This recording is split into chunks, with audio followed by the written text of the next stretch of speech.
So many people are struggling, not because God told them to struggle, but they made the choice and they told God they will pray their way through that problem. It doesn't work like that. The principle of praying through Pray your way pro- through financial and security. I wonder why you see something you don't like and you think that you pray into it, you pray out of it. Or pray to get rid of it automatically. It doesn't work like that. So you see, I think we have misunderstood the purpose of prayer. I think we don't know what prayer is. Prayer has its limits. For me, I see prayer as a communication where you acknowledge God in everything that you do, be it at work. You pray that God give me wisdom, give me skill to do my work. Be it in church, God help me to worship you, to do spiritual things. Be it in family, right? But prayer, it's you asking for guidance. Life is partnership.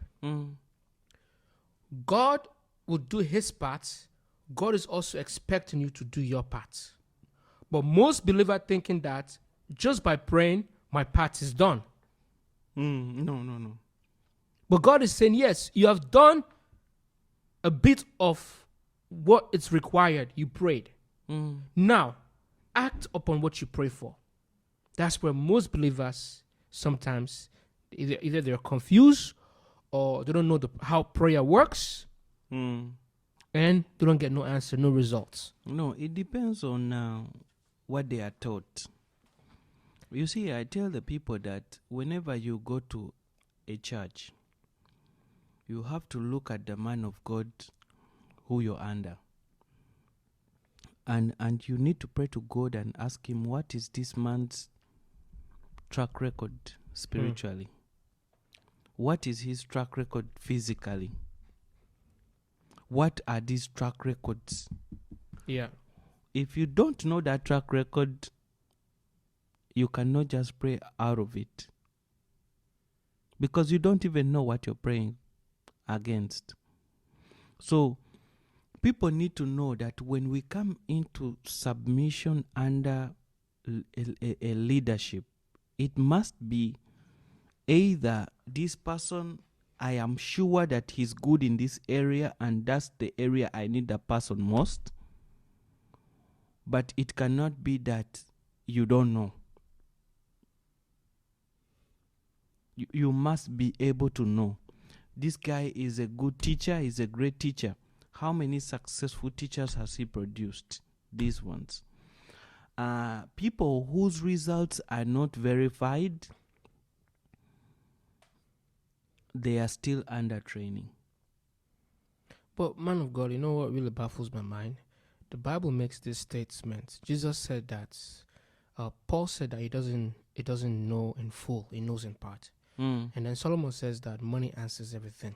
In our human world, he didn't say prayer answers everything. Even when it comes to the spiritual realm, prayer wasn't the word that God used that without prayer, you will not see God. He said without faith, you cannot please God. And then the Bible also says that faith without works is what? Is dead. It's dead. You see, Solomon said, on this earth, life under the sun, money answers everything. No prayer. But do you realize that if you have faith, there's no way you cannot have money? Because it's like faith becomes an engine that drives you into your destiny. So just think about it that I'll tell you the life I live personally, that even if you send me 100 letters that you refused, let's say a project that I'm gonna do and you refused it, I'm gonna put them there and I'll still continue with that same very project. But I just received 100 rejection.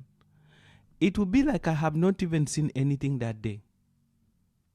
Why? Because faith is an engine.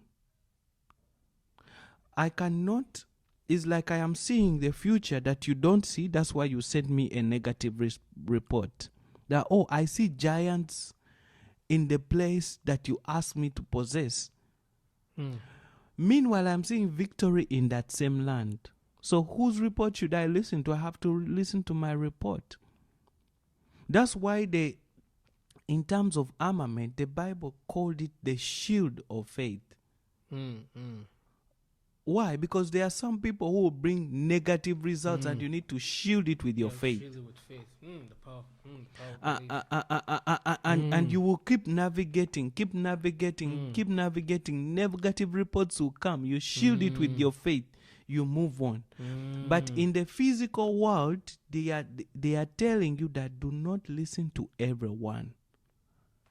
That's a shield. But in armament, every negative word that comes, we put our shield and move. Keep moving. Shield of faith. So, a man with faith is also another principle that you must see kings. Because think about it. Why are our people suffering today is we have many churches and people are not growing because a lot of leaders are not growing in revelation. Think about it. If you teach me about the same passage every day, can I be excited about that particular passage every day for 3 months? So if I cannot be excited about that, that means you have no revelation. You are teaching a history book, or you're teaching what you were taught, and the same revelations they passed on to you is the same, and you can always tell that the person has no fresh revelation. Why? Because as he's teaching, God is showering you with revelation. As the person is talking, God is showering you with revelation. So you need to know, is the person also teaching me? Is he mature enough to teach me? Because you may have upgraded that level. It doesn't mean that you're higher, but it's just that you need a much more impactful voice in your life. It doesn't mean that the man of God does not impact lives. He's impacting lives, but you don't know the great commission that he has sent the flocks, the sheep that he's shepherding. So you don't know the commission God has for them. So now for you, since you know where God is taking you, you have to also go to places that resonate with what God has called you to be. Otherwise, you will be a servant. You will be a servant. You'll be a princess just walking. You'll be a princess just walking on the ground.